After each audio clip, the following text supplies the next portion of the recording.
pudiera parecer algo muy banal, o sea, es una imagen, una propaganda. Esta imagen apareció en autobuses de ADO y en camiones de la Ciudad de México, al menos, que es de donde yo tengo registro. Seguramente en muchísimos otros espacios estaban pegados los carteles, pero este es falso. Es un documento falseado. Es como si nosotros pusiéramos otro nombre en nuestra acta de independencia, en nuestra acta de nacimiento, o en nuestro CUR, o lo que sea, o en nuestro INE. Ajá. Entonces, a ese grado se llega con lo negativo. Bueno, ya aquí tenía el remarcado. Lo negativo que se ve todavía a este imperio, porque evidentemente pues no está bien visto ni nos gusta la monarquía. En algunos discursos de 2021 hubo actos conmemorativos en Iguala el 24 de febrero, en Córdoba el 24 de agosto y en la plaza del Zócalo de la Ciudad de México el 27 de septiembre, y en todos constantemente los gobernadores o el presidente o el invitado orador, que en algún caso fue el presidente de Argentina o el presidente de Perú, de Colombia, hicieron referencia. Los extranjeros decían la paz, la unión, la trigarancia, Iturbide, y los de aquí decían no, el traidor Iturbide. Es decir, era menos sesgada la visión de los que venían de fuera. Y gobernadores de aquí como Cuitláhuac, ¿cómo se llama ese tipo? Cuitláhuac García de Veracruz, bueno, estando presente Andrés Manuel, pues por supuesto le hizo la corte y llamó traidor a Iturbide, y además de todo, otro falseo que es muy común, nombró a Guerrero como el firmante del Plan de Iguala, siendo que históricamente no hay otro que firmara más que Agustín de Iturbide. Entonces, vaya, es un tema tan vigente, y además en medio del bicentenario de hace 2 años, que sigue todavía, porque el año pasado y seguiríamos todavía en el contexto del Imperio Mexicano hace 200 años, y en 24 vendrá el bicentenario del establecimiento de la Federación. Ahora sí, una república federal, ¿sí? Pero, digamos, todavía no llegamos para allá, aunque estemos inmersos en ese proceso. Ahora, uno de los más importantes, quizás el más en realidad, de los historiadores o cronistas de esta época es Lucas Alamán, ¿no? El guanajuatense que escribió su Historia de México, que como bien constantemente platicamos Gerardo y yo, la escribió con J. Se escribe con J. Incluso en 1940 y algo, 100 años después, todavía sigue escribiendo la editorial Yus con J. Ya después el Fondo de Cultura la convirtió en X y es la versión, digamos, más actual, o la última edición de Alamán. Al hablar sobre Iturbide, él refiere, se pregunta esto, yo me pregunto esto de independentista, porque literalmente lo que dice, no sé si alguien me puede apoyar con la lectura de esta breve cita de Lucas Alamán. Independentista, si bien hizo con tanto encarnizamiento la guerra a los insurgentes, no por esto era menos inclinado a la independencia. Lucas Alamán, Historia de México, 1852. Muchas gracias. ¿Qué nos dice la frase? En primera instancia podría parecer absurdo. Le hizo la guerra a los insurgentes y no era no independentista. O sea, ¿cómo? ¿Que no era independencia, era insurgente? Acuérdense que hace rato decíamos, pues no, la independencia de 21 al menos no fue la insurgente. Se sumó Guerrero, pero no fue la de los insurgentes. Es decir, o por el otro lado, la de Rayón no era tan independencia, era lo que se ha dado en llamar anautonomismo.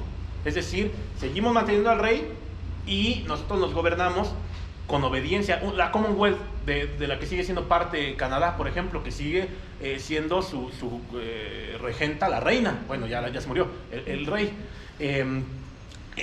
Es una imagen muy del siglo XIX ya vigente, porque esa Commonwealth ya estaba en planes.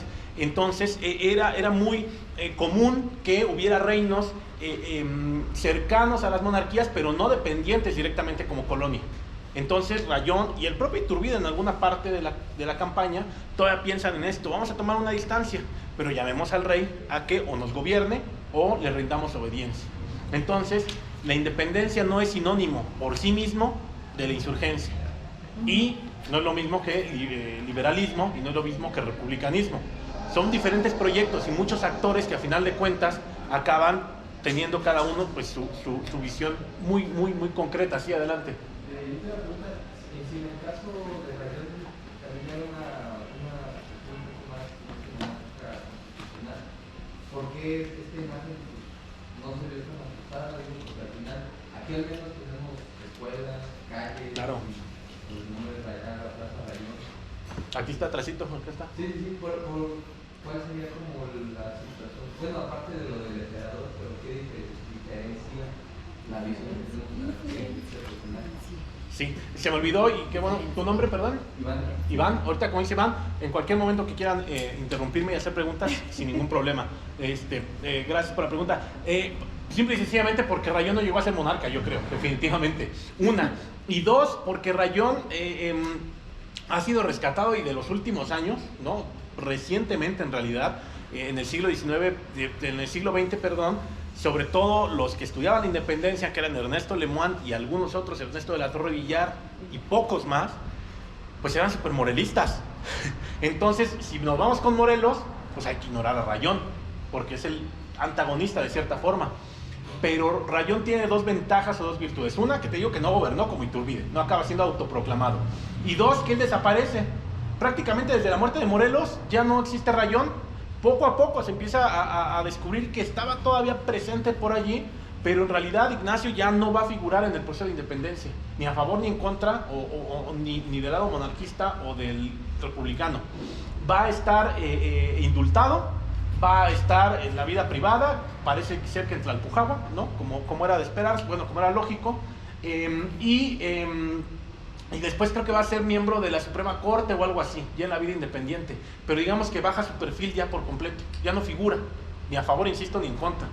A diferencia de Ramón Rayón, el hermano Ramón López Rayón, ese va a ser edecán de Iturbide, va a ser el que lo acompaña, 4 hombres van a andar junto a él como generalísimo, como emperador, y ahí va a estar Ramón López Rayón.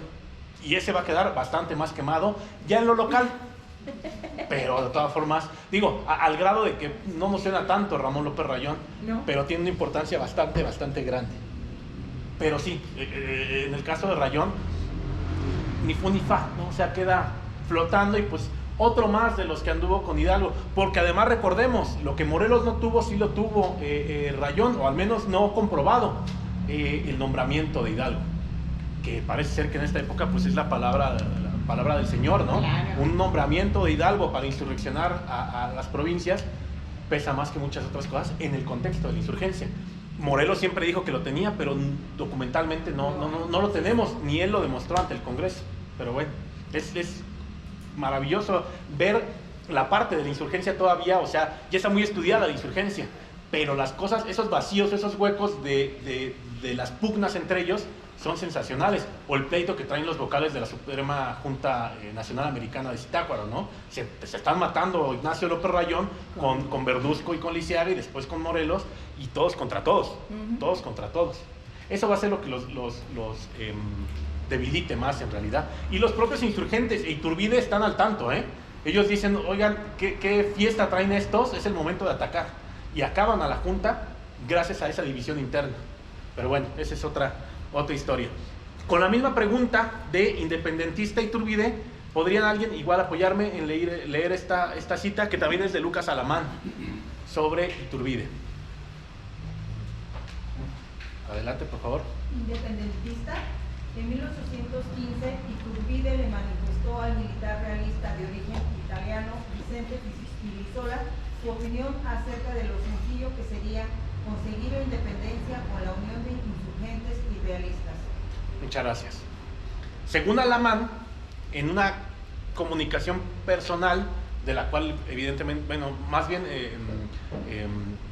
directa, no escrita, de la cual no podemos tener testimonio físico, no hubo carta, Iturbide le habría confesado a este personaje, Vicente Filisola, que sería muy fácil, esto que dice la cita, unir a los ejércitos y acabar la guerra en 1815. Es decir, suena bastante a modo, ¿no? Suena como que Alamán está diciendo lo de la cita anterior. Iturbide no era opuesto a la independencia. No es tan absurdo que fuera independentista en 21, porque ¿qué creen ahora que me acuerdo? En 1815 ya le había dicho a alguien. Es decir, también a favor de Iturbide, Alamán al menos trata de acomodar las piezas del rompecabezas para decir, sí era independentista, nada más que no se daba la oportunidad, no se había prestado la coyuntura. ¿Me explico? Aquí parece justificarlo, yo no creo, yo definitivamente no creo que le hubiera dicho a nadie, a Filisola o a nadie, que podían hacer un pacto y que podían llegar simple y sencillamente a la unión, porque Iturbide, si algo tenía, y esto es muy claro y esto está muy evidente en su documentación, aborrecía a los insurgentes. De verdad, hablaba pestes de todos ellos. Incluso en 1821, por un lado Iturbide le está diciendo a Guerrero, vamos a unirnos, la causa, la independencia, tal, y por el otro lado está diciendo, estos impíos, estos herejes, estos traidores, o sea, los peores adjetivos se los está dando a la insurgencia. Entonces, ¿cómo va a tratar desde un inicio de hacer la unión? Ya en 21 ya la coyuntura es diferente. Hay que tener también claro esto. Vemos, bueno, más bien los historiadores, hemos visto el proceso como si fuera estático, lineal. Eran los mismos personajes los de 1810 que los de 21, y que los del 50 y que los del 1900. Pero evidentemente van cambiando las personas como nosotros cambiamos.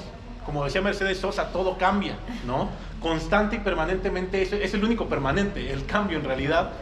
Y los personajes se van adaptando a sus épocas. No es lo mismo el inicio de la guerra y el entusiasmo que podían tener muchos personajes a 1820, 21, donde ya todo mundo, hasta los militares, estaban hartos de la guerra y estaban buscando una salida a ella, armada o no. En este caso fue armada, pero también política, porque el proceso de 21 va a ser también y primordialmente político. Pero simple y sencillamente no podemos ver, como se ha visto constantemente,